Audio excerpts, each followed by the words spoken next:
చూస్ country delight, live better. ఇప్పుడే country delight యాప్ని download చేసుకోండి. నమస్తే, వెల్కమ్ టు సుమన్ టీవీ. నేను పద్మిని. ప్రస్తుతంతో పాటు ప్రముఖ ఆధ్యాత్మికవేత్త, వాస్తు జ్యోతిష పండితులు, లలిత ఉపాసకులు, వాస్తు జ్యోతిష శిక్షణ నిపుణులు బ్రహ్మశ్రీ నానాజీ పట్నాయక్ గారు మనతో పాటు ఉన్నారు. మాట్లాడదాం సార్. నమస్తే సార్. శ్రీమాత్రే నమః. సార్, ల్యాండ్ సేల్ గురించి ఏదైనా రెమెడీ చెప్పండి అని అడుగుతూ ఉన్నారు సార్. ల్యాండ్స్ సేల్ అవ్వట్లేదు, రకరకాల కారణాలు ఉంటాయి కదా సార్. పిల్లల పెళ్ళిళ్ళకి అనుకోవచ్చు, లేకపోతే ఇల్లు కట్టుకోవటం కోసం ఆ ల్యాండ్ అమ్మేసి ఇల్లు కట్టుకుందాం, ఇట్లా రకరకాల కోణాలు ఉంటాయి కదా.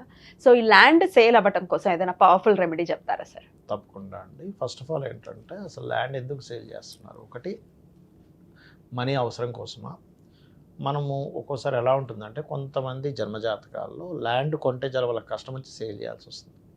ల్యాండ్ కొంటేనే కష్టం వస్తుంది. అది భూమి మూలంగా కష్టం వచ్చే యోగం ఉంటుంది జాతకంలో. ఎలా చెప్తారు? 4-6 కాంబినేషన్. 6 ఇస్ ది శత్రుత్వము, గొడవలు కదా, లిటికేషన్స్ అండ్ ఏదో కష్టం రావడం. అది 8 and 6 ఇవన్నీ. But 8 is not 6. అయితే ఈ 6 ఎప్పుడైతే 4తో కనెక్ట్ అయిందో, పోర్ట్ఫోలియోస్ కూడా 4-6ని బాగా కనెక్ట్ చేసి దానికి సాటర్న్ మార్స్ వచ్చాడో, అప్పుడు వాళ్ళు ల్యాండ్ తీసుకున్నప్పటి నుంచి దానివల్ల కష్టాలు స్టార్ట్ అవుతాయి. సాటర్న్ రిలేట్ అయ్యి ఉంటాడా సార్? ఉంటాడు. నేను చాలా జాతకాలు చూసినప్పుడు ఏమంటే, మీరు ఇప్పటికి ఎన్నో అమ్మేశారు కదా అంటే, అవును సార్ అంటే, నేను 2 కేసెస్ చెప్తాను. ఒకటి ఇక్కడే బంజారాహిల్స్లో ఉంటారు. వాళ్ళకి జాతకం చూసినప్పుడు, అమ్మ మీ వారి పేరు మీద అసలు ల్యాండ్ తీసుకోకండి, ఇల్లు తీసుకోకండి, తీసుకుంటే కష్టాలు స్టార్ట్ అవుతాయి, మీ పేరు మీద తీసుకోండి అని చెప్పాను. ఎందుకంటే జన్మజాతకంలో అసలు ఎవరి పేరు మీద తీసుకుంటే వాళ్ళు ఆ ల్యాండ్ అమ్మాయి అంత కష్టాలు రాకుండా ఉంటాయి, హ్యాపీగా ఉంటారు అనేది జాతకంలో ఉంటుంది. మీ పేరు మీద, మీ భార్య లేకపోతే భర్త పేరు మీద, పిల్లల పేర్ల మీద, లేకపోతే ఇంట్లో తల్లిదండ్రుల పేరు మీద ఎవరి పేరు మీద తీసుకోవాలనేది ఉంటుంది. అలా నేను చూసి, అమ్మాయి ఈయన పేరు మీద తీసుకోకూడదమ్మా ఎప్పుడైనా ల్యాండ్ కానీ గృహం కానీ అన్నప్పుడు ఆవిడ ఒకటే మాట చెప్పింది, సార్ ఇప్పటికి 3 సార్లు మేము 15 కోట్లు 20 కోట్లు పెట్టి ఇల్లు కొనడం, పెద్ద పెద్ద ఇల్లు కొన్న రోజు నుంచి మాకు కష్టాలు స్టార్ట్ అవ్వడం, అది అమ్మేసేదాకా మా కష్టాలు పోకపోవడం, అది అమ్మేసిన తర్వాత అమ్మయ్య ఇప్పుడు బాగున్నాం కదా మళ్ళీ 4 డబ్బులు కూడగొట్టుకోవడం, మళ్ళీ ల్యాండో ఇల్లు కొనడం, మళ్ళీ కష్టాలు రావడం, ఇది జరిగింది సార్ అని చెప్పింది 3 సార్లు. ఇప్పుడు నేను అమ్మ ఇతని జాతకంలో ఇల్లు కొంటే కష్టం వచ్చే యోగం ఉంది కాబట్టి మీరు కొనకండి. చూసారా, కోట్లున్న కష్టం ఉంది. ఎందుకంటే ఆ కాంబినేషన్ ఉన్నప్పుడు జరిగే మరొక డ్రాబ్యాక్ ఏంటంటే, 10 కోట్లు పెట్టి ఇల్లు కొన్నాడు, దానికి కష్టం వచ్చింది కదా, ఎంతో కొంత ఫస్ట్ ఇచ్చేయాలి, 8 కోట్లు అమ్మేస్తాడు, 2 కోట్లు నష్టపోతాడు. అంటే మీకు బాగుంది అనుకోండి, ఇప్పుడు ఎగ్జాంపుల్ ఒక వ్యక్తి జాతకంలో 4-11 కాంబినేషన్ 4-2 ఏదో ఉంది సంథింగ్, అప్పుడేంటి 1 కోటి రూపాయలు కొన్ని ఇల్లు 5 కోట్లకు అమ్ముతాడు. అవసరం అంటే అతనికి ఏదైనా ఇంకో పెద్ద ప్రాపర్టీ కొనుక్కోవాలి. ఇప్పుడు ఎలాంటి ప్రతిసారి కష్టం వచ్చినా కొనుక్కోవాలని రూల్ లేదు.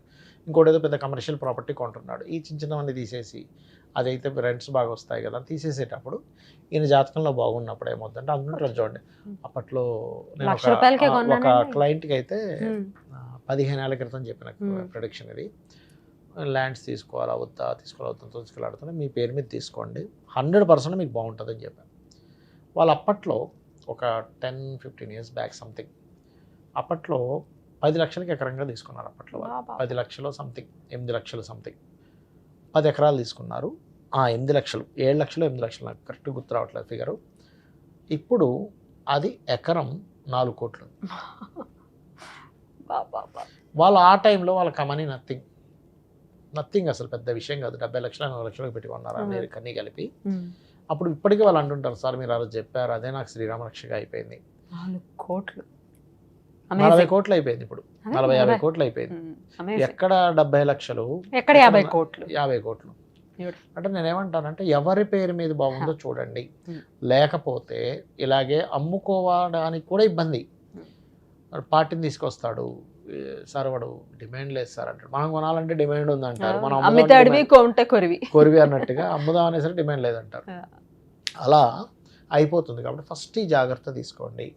మీ పేరు మీద 4th హౌస్ బాగోపోతే మీరు గృహం కానీ, వాహనం కానీ, స్థలం కానీ అసలు కొనుగోలు చేయొద్దని చెప్తాను చక్కగా. ఎందుకంటే భార్య పేరు మీద ఉంటాయండి, భర్త పేరు మీద ఉంటాయండి, ఇద్దరు ఉండేది అదే ఇంట్లో కదా, పట్టుకుపోతాం పోయేటప్పుడు లేదు కదా.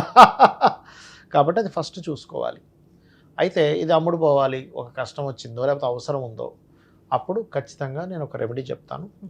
అసలు ఏ గ్రహం అయితే అడ్డుపడుతుందో అమ్మడానికి, ఆ గ్రహానికి దానం ఇవ్వాలి. First point number 1. రెండవది ఏంటంటే మీరు శివుడి ముందని 40 రోజులు, అంటే దీనికి ఇంకా పెద్ద రెమెడీ ఉంది, అది పర్సనల్గా చెప్పాల్సినవి, బట్ సింపుల్గా చెప్తాను. 7 సోమవారాలు పెరుగన్నాన్ని 11 మందికి సరిపోయేది పెరుగన్నాన్ని కలిపి వాటిని బిచ్చగాళ్ళకి పంచిపెట్టండి. రోజు మాత్రం మీరు శివుడికి దీపారాధన చేసి ఆ శివుడిని వేడుకోండి, స్వామి నీ యొక్క అనుగ్రహంతో, ఎందుకంటే మోక్షం జరగాలి ఇక్కడ, అది అమ్మితే కానీ ఇక్కడ క్లియర్ అవ్వదు. అందుకని శివుడిని ఆరాధన చేస్తే అది అమ్మడం జరుగుతుంది. అభిషేకం చేయాలి రోజు, శివుడి చిన్న లింగం పెట్టుకొని 40 days చేస్తే. ఏమైనా అభిషేకం చేయాలి సార్?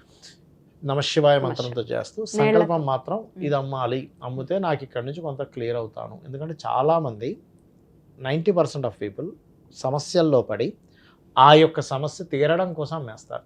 10% పీపుల్ ఏంటంటే వాడు ఇంకో ప్రాపర్టీ కొనుక్కోవాలనో, ఇంకోటి ఏదో కట్టాలనో, లేకపోతే ఇల్లు కడుతుంటాడు, ఈ చిన్న ప్రాపర్టీ 100 గజాలు ఏం చేసుకుంటాం తీసేయి, అందులో కట్టేది లేదు ఏం లేదు తీసేస్తాడు, పక్కోడికి అమ్మేస్తాడు. అలా 10% తప్పితే 90% ఆఫ్ పీపుల్ సమస్యల్లో కష్టాల్లో, లేకపోతే పిల్ల పెళ్లి చేయాలనో, అమ్మాయి పెళ్లి చేయాలనో, లేకపోతే అబ్బాయిని ఫారెన్ పంపించాలనో ఏదో కారణం చేత అమ్మేస్తాడు. అలా అమ్మడం వేరు. ఇక్కడ ఎలా ఉంటుందంటే మీకు అసలు ఎప్పుడు ల్యాండ్ కొన్నా ఇబ్బంది వస్తుంది, ఎప్పుడు వాహనం కొన్నా ఇబ్బంది వస్తుంది అంటే మీరు అది అర్థం చేసేసుకోవాలి. ఇలా గనక మీరు చేస్తే ఖచ్చితంగా అమ్ముడుపోతుంది. Right sir. ఓం నమ శివాయ అనుకుంటూ నీళ్లతో అభిషేకిస్తే నీళ్ళే యాక్చువల్గా అయితే నీళ్ళతో చెప్పారు. ఏదైనా పర్టికులర్ సంకల్పం ఉన్నప్పుడు, ఇప్పుడు భూమి కొనాలనుకునే వాళ్ళు గంధంతో చేయమని చెప్తారు శాస్త్రం. కొనాలి అనుకుంటే కొనాలనుకుంటే, అమ్మాలనుకుంటే నీళ్ళతో చేయొచ్చు. ఓకే, కొనాలి అనుకున్న వాళ్ళు మన 40 రోజులు ఇలాగే గంధం నీటితో స్వామి వారికి చేయొచ్చు. అద్భుతం సార్, చాలా బ్యూటిఫుల్ గా ఎక్స్ప్లెయిన్. మన ద్వీప వర్ణన చేయాలి కొనాలనుకుంటే, ఖచ్చితంగా కొంటారు వాళ్ళు. సార్, భార్యాభర్తలు ఇరువురికి నప్పట్లేదు అనుకున్నప్పుడు పిల్లల పేర్ల మీద తీసుకోవచ్చా సార్? ఖచ్చితంగా తీసుకోవచ్చు. అయితే ఇక్కడ ఏంటంటే ఎప్పుడైనా సరే, ఇప్పుడు మంచి ప్రశ్న వేశారు. ఎందుకంటే తల్లిదండ్రులకి, ముఖ్యంగా తండ్రి, ఇంట్లో ఫ్యామిలీలో తండ్రి యొక్క తల్లి, అంటే తండ్రి యొక్క భార్య తల్లి, పిల్లలు ఉంటారు, అంటే భార్య భర్త పిల్లలు. ఫస్ట్ మీరు వర్గుపరంగా భర్త పేరులో ఉండే మొదటక్షరాన్ని తీసుకొని భర్త జన్మజాతకంలో ఉండేటువంటి రాహుకేతుల స్థితి, శుభగ్రహ పాపగ్రహాల స్థితిని చూసుకొని మనం డైరెక్షన్ ఎంపిక చేసుకోవాలి ఎప్పుడు కూడా. ఎందుకంటే ప్రతిసారి వాళ్ళకి 4-6 కాంబినేషన్ వల్ల ఇబ్బంది రావాలని రూల్ లేదు, పాపగ్రహాలు 4th house లో ఉండడం వల్లే రావాలని రూల్ లేదు. వీళ్ళు తీసుకునే డైరెక్షన్ తప్పుగా ఉన్నా కూడా జరుగుతుంది. ఎలా అంటే ఇప్పుడు అన్ని బ్లడ్ అంతా రెడ్గానే ఉంటుంది, కానీ ఒకటి బ్లడ్ ఒకటి పనిచేయదు, సేమ్ గ్రూప్ అయితే తప్ప. అలాగే ఎలా అయితే గ్రూప్ మనకు పనిచేస్తుందో సేమ్ యాజ్ ఇట్ ఈజ్ వీళ్ళకి వర్గురీత్యా ఏ ఫేసింగ్ ఉంటుంది. ఇప్పుడు ఆ నుంచి అమ్మహ అనుకోండి, తూర్పు దక్షిణం ఉత్తరం పనిచేస్తుంది. కక గగ ఆగ్నేయము ఉత్తరము ఈశాన్యం, చచ జజ తూర్పు ఈశాన్యము పడమర మధ్య ద్వారం దక్షిణం మధ్య ద్వారం పనిచేస్తుంది. వీళ్ళకి ఉత్తరం మధ్య ద్వారం పనిచేయదు.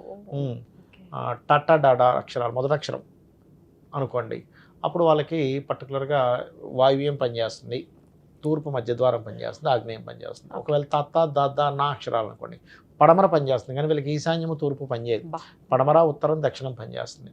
అదేవిధంగా పాప బాబా మా అనుకోండి, వాళ్ళకి వాయువ్యము ఈశాన్యము దక్షిణ మధ్య ద్వారం పనిచేస్తుంది, మళ్ళీ ఆగ్నేయం పనిచేయదు, తూర్పు పనిచేయదు. వీళ్ళకి యారాలావ అక్షరాలు అనుకోండి, ఉత్తరం మధ్య ద్వారము పడమర మధ్య తూర్పు మధ్య పనిచేస్తుంది, కానీ వీళ్ళకి దక్షిణం పనిచేయదు, ఆగ్నేయం పనిచేయదు.